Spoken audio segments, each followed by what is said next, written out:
Rick Revel Mr. History, brought to you in part by Dixie Gun Works in Union City, Tennessee.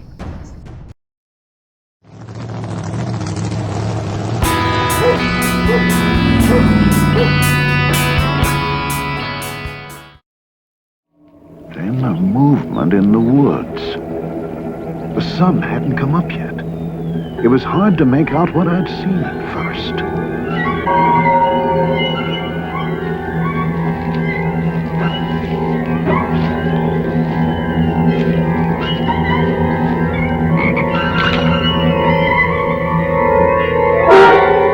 There he was, Bigfoot, standing no more than 100 yards from my blind.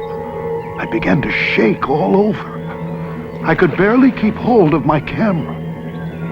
He was awesome.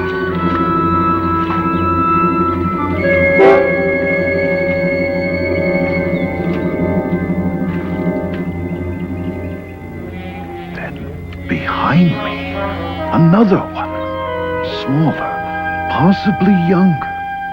How many of them were there? Was I surrounded? They were the most extraordinary creatures I'd ever seen. I now knew why the Eskimos called Bigfoot the king of the animals. The name Sasquatch, or better known to most as Bigfoot, has captured the imagination of America for many years. To some, Bigfoot is no more than a mythical creature who comes from the minds of creative writers. For those who call themselves believers, Bigfoot is an elusive animal that roams through the woods and is waiting to be spotted and captured on video. Regardless of what you think, this mysterious hairy creature has a long history that traces back way before the first Europeans set foot on this continent. We start off today's journey by going to the place where the first account of Bigfoot was written, on Christmas Day, 1721, by French explorer Pierre de Chalevoix. The Natchez Indians lived near the Mississippi River on this location, what is now known as present-day Natchez, Mississippi. It is said by local historians they were a peaceful tribe, but it's also said that they did conquer their next-door neighbors and made slaves out of them. When the French came calling, coming up from the Gulf of Mexico, coming up through this area, a battle sprung. And there was a fight between the French and the Natchez Indians. Just previous to that, right before the battle takes place, a Jesuit priest came here to spread Christianity to the Natchez Indians. While he was visiting, it is said that a hairy creature showed up in the dead of the night, and that's according to the memoirs of the Jesuit priest. Now the question is, what was that hairy creature? Was it Bigfoot? Some think that it might be Bigfoot. On this episode of History Highway, we're going to explore those possibilities and the history of Bigfoot.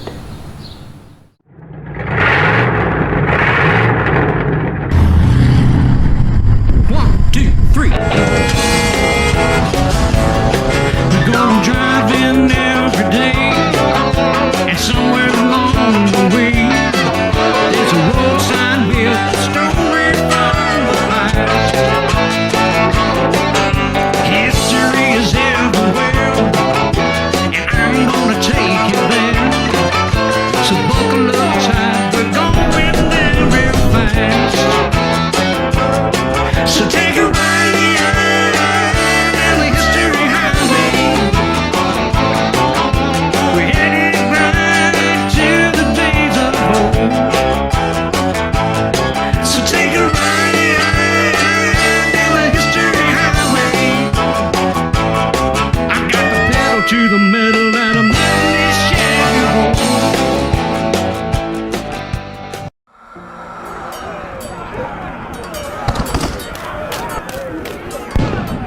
It doesn't matter if you're a reenactor who loves the smell of black powder in the morning on the battlefield, or a collector who admires the craftsmanship of a well-made weapon of old.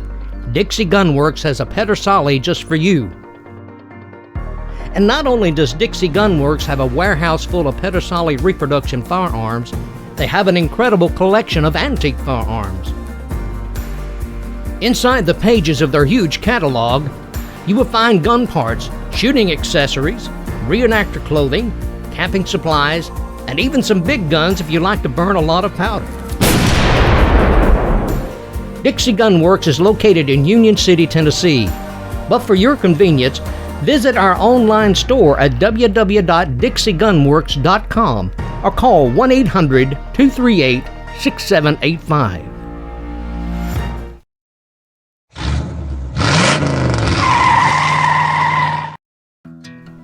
From a historical perspective, Bigfoot sightings are deeply ingrained in American culture.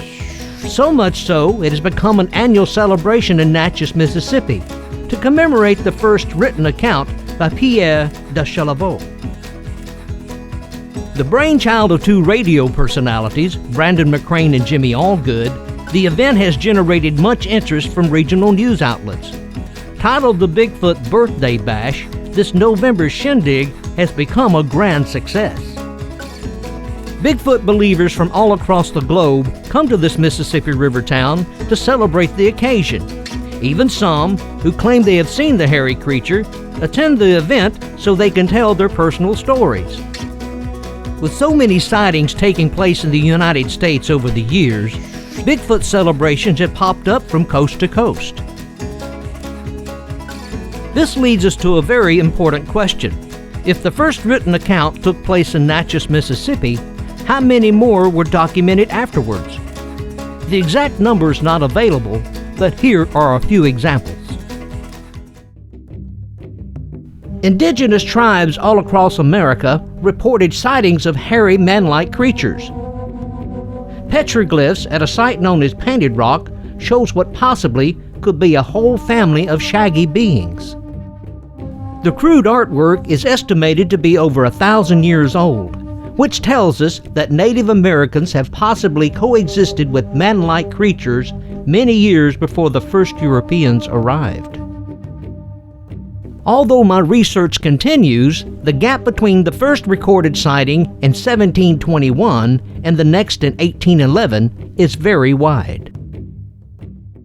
While on an expedition, British explorer David Thompson found what is referred to as Sasquatch footprints, and they were discovered in the wilderness of what would eventually become known as Washington State. In October of 1870, a lone hunter deep in the woods of the Diablo mountain range claims to have run across a gorilla-like wild man. Reported first in the Antioch Ledger, newspapers like the Titusville Morning Herald reprinted the story, and the legend began to grow. Back in Washington State, near Mount St. Helens, 5 gold prospectors in 1921 claimed to have had a violent encounter with some gorilla men. Discredited by the U.S. Forest Rangers, the story should have vanished, but public interest kept it alive. Believe it or not, in Henry County, Tennessee, where I live, there is a written account of a hairy creature that made an appearance in 1835. While I was a guest on the Paris Paranormal Show, I had an opportunity to speak on the subject. And I kept finding this story about this David Patton, and he had this interesting story, and I'll kind of give you his account. He was headed back from Benton County. Supposedly he had been at a church service in that area. He was staying with a man by the name of Abraham Smoot? Smoot, yeah. Abraham O. Smoot. Oh, Smoot. And Abraham Smoot actually had a residence set up there, and he did the memoirs. It's in his memoirs of this recollection. So when David Patton arrives at his house, he tells the story, and Abraham Smoot, he records it. And this is according to what Mr. Smoot wrote in reference to what Reverend Patton was to see that evening on his way back. He said, "I suddenly noticed a very strange personage walking beside me for about 2 miles. His head was about even with my shoulders as I sat in my saddle." Oh, wow, that's high. He was huge. He was riding his horse. Mr. Patton. So that's Reverend like Patton's a riding his horse, 12 foot. and this creature walks beside him and looks him eye to eye. Oh my goodness. And he said he wore no clothing. He was covered with hair. His skin was very dark. And he said he had no home. He said he was a wanderer of the earth. He said that he was Wow. very miserable, Yikes. and he earnestly sought death because he was a lone man. But he could not die. His mission was to destroy the souls of men.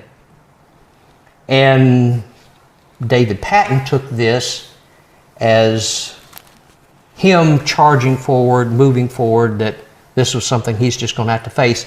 Later on in some of his memoirs, he talks about all the experiences he has, that he felt that this was a moment as a challenge, that no matter what he has to face, his ministry must go forward. Yeah. Right. That's how he was looking at it. Right.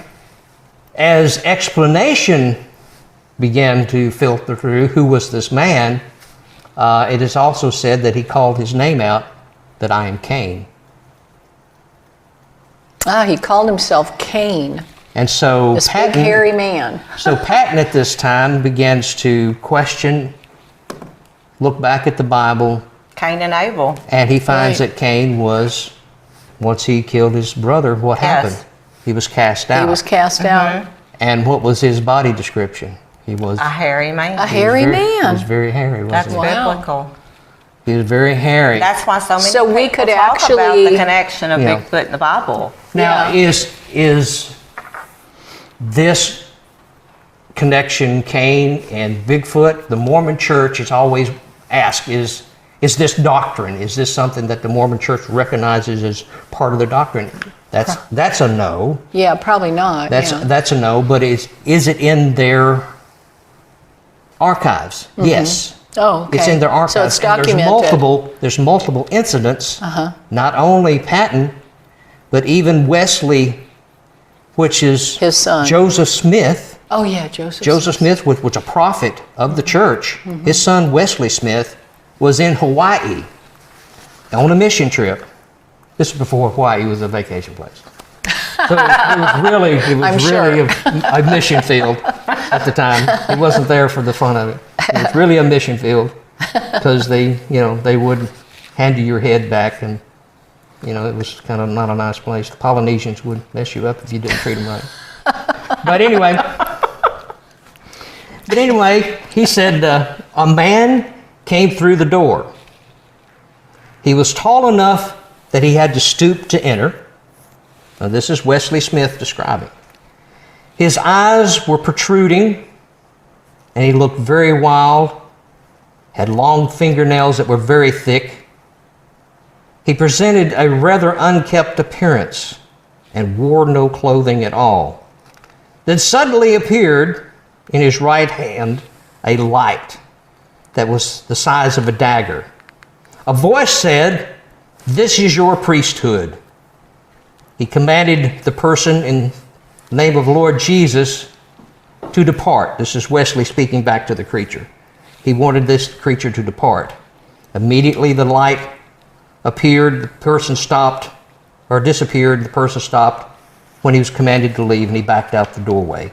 So this is the account of Wesley Smith talking to his father, and it's written down, and this is part of things that are in the archives of the Mormon You can't Church. make that stuff up. No. And why would they? Sure. Yeah, And a very- lot of this, very crazy. And a lot of the early on in the church, what they were trying to do, as it's explained to me by some of the Latter-day Saints writing, they tried to explain it as, yes, there's multiple myths, legends, and things that took place, but it was the clergy trying to show that they did face evil, so they were using Cain or this creature as something evil. This is how they're looking at it, that they had to overcome in Yeah. their ministry. So Right. that seems to be Yeah. kind of the sight or the vision that a lot of them use when they use Cain. And Cain's name pops up in about 4 or 5 other accounts Wow. by other individuals that say that they had an encounter also. Yeah. That's So- very interesting. Was it really Cain? Was it more of the Sasquatch Bigfoot creature that we envision? Are they the same?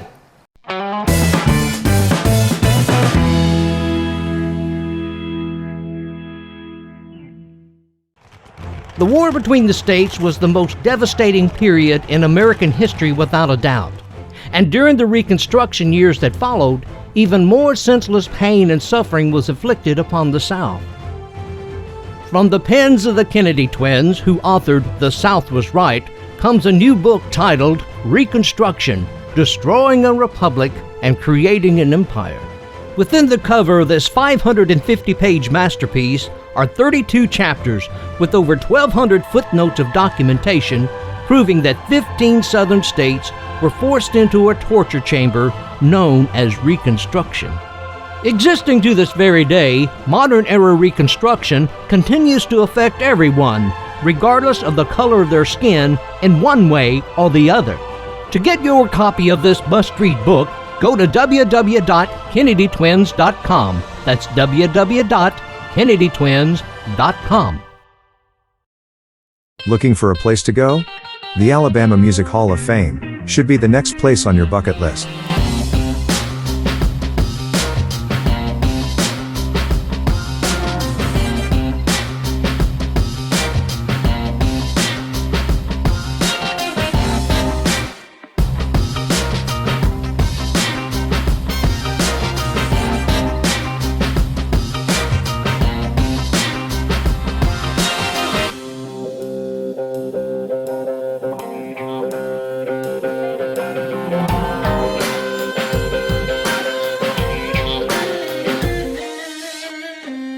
From the Swampers to Nat King Cole.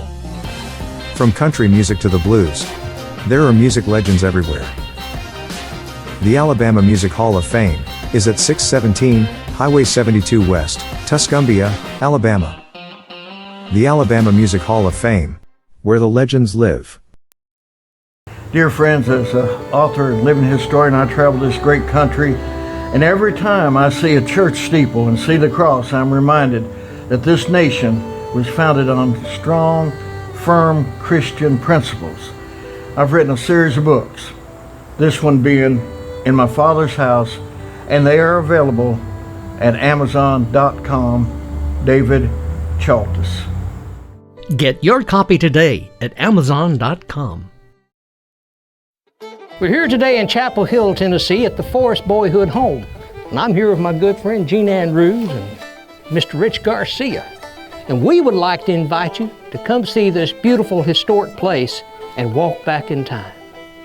Starting out as a private and making his way to Lieutenant General, the tactics of Nathan Bedford Forrest are studied in military academies around the world. Come to Chapel Hill, Tennessee to see his boyhood home and take a walk back in time.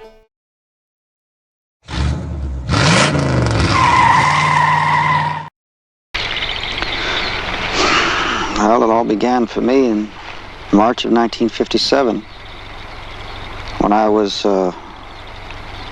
hunting in Mason County, Washington. I saw a creature there, came face to face with it. The most man-like looking gorilla I'd ever seen. This is how I described it because I didn't know. I'd never heard of Bigfoot, never heard of Sasquatch, or the Omaha, or the Yeti. I had never heard of any of that. And all of a sudden, I came face to face with this creature, about 40 yards away, I guess he was. And he had the most knowing look on his face. His eyes. I remember the eyes, I think, more than anything else. And then I discovered, much to my surprise and shock and dismay, when I tried to report it, it was treated as though it was a hoax, as if it were a joke. This creature does exist. It's here. It's all around us. We can learn from it. And yet modern science has turned its back on it. They don't want to know about it. In the documentary In Search of Bigfoot, Robert Morgan and his team embark on a journey to track down the elusive bipedal. Like so many who claim to have seen the animal, they all desire validation for their encounter. Without a doubt, seeing is believing for most of us. Skepticism of people like Robert Morgan is easy to understand, especially when the majority of the population have had zero encounters with Bigfoot. In my persistence to find the truth, I keep digging into newspaper archives to try and give some type of historical reference to the subject. Thus far, the oldest newspaper article on Bigfoot I can find was printed on September 16, 1818 in the Long Island Star in Brooklyn, New York. The account speaks of a wild man of the woods and describes the creature as being hairy and having a foot with a narrow heel and spreading at the toes. In the May 30th, 1851 edition of the Weekly Arkansas Gazette, there's another article about a wild man of the woods. Not only is he described as hairy, his footprints measured 13 inches each. 1 year later, in May of 1852, another Arkansas newspaper reported of a wild man spotted by two hunters. They said the creature was over 7 feet tall and had black hair interspersed with gray. Jumping forward to August 3, 1895, the Cincinnati Enquirer reports about a wild man of the Hondo Mountain Range in the great state of Texas. Calling it a monster, the witness said the naked creature was wielding a club that measured up to 5 to 6 feet in length. During that same year, in Winstead, Connecticut, the Boston Post reports that a stagecoach driver spotted a wild man who was eating onions and jumping from tree to tree. They even included a sketch of the hairy being. And if you ever wonder where the name Bigfoot originated, it came from a newspaper article in the Humboldt Standard in Eureka, California. Published on October 15, 1958, the headline read, "Eyewitnesses See Bigfoot." The picture in the article shows a cast of a 17-inch footprint that was discovered by these men. My good friend Kevin Keel, who produces the Paris Paranormal Show, took time recently to show me his Bigfoot casting and to share a story or two. So where did the casting come from? What period of your life?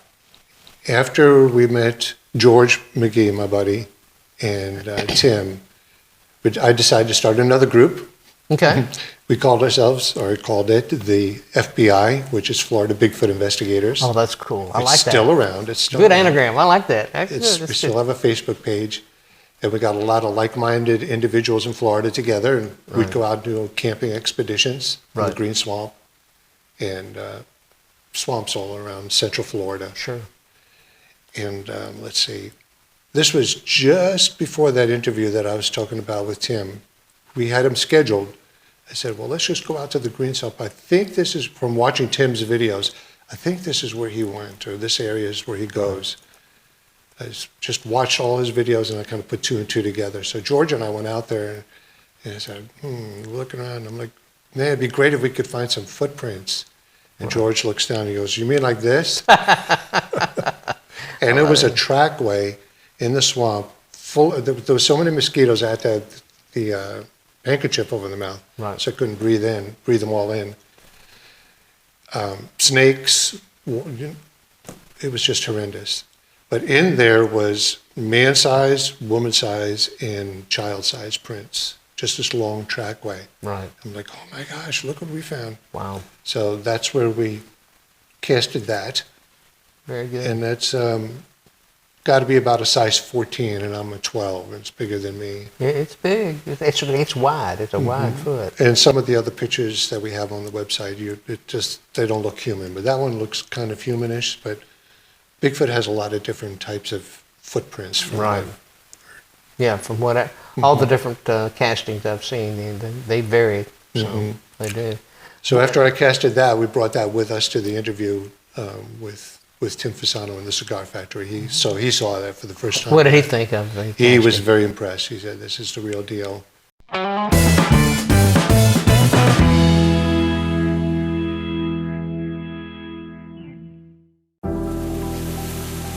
There is a place, nestled in the rolling farmland of southern Middle Tennessee. A home constructed in 1837, nearly lost to the ravages of war. Saved by a servant and a Confederate general. A place where families loved and lost. If walls could talk, what stories could be told?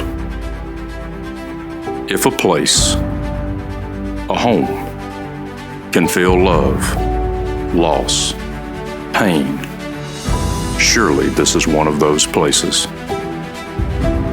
Nearby is a more recent structure, and inside are the stories of heroes and heroines, stories of battles won and lost, stories of sacrifices made by the people of its native soil.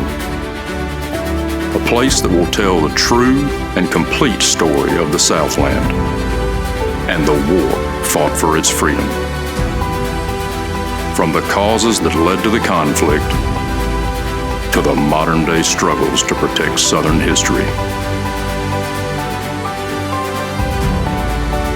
Historic Elm Springs and the Confederate Museum at Elm Springs are the general headquarters for the Sons of Confederate Veterans. A place where the story of the Southland and its historic struggle is preserved and told. Come and discover your history.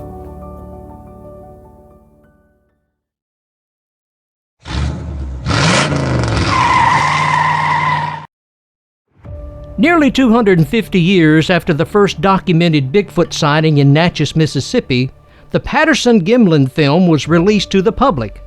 Shot by Roger Patterson, the 16mm black and white film captured the imagination of the world, and the popularity of Bigfoot began to grow.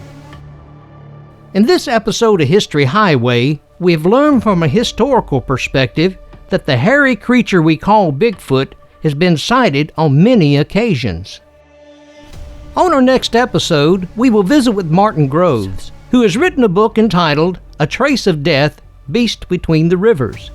This is a personal account of a hunting trip gone wrong, when he and a friend were confronted by Bigfoot and some dogmen. My crew keeps me on the road from episode to episode, 'cause they all know I got a million stories to tell. I'm no dinosaur, it's cool to explore. What makes a country great and put the crack in the Liberty Bell. So take a ride down the history highway. We're headed back to the days of old. So take a ride down the history highway. I got the pedal to the metal and I'm letting this Chevy roll. I got the pedal to the metal and I'm letting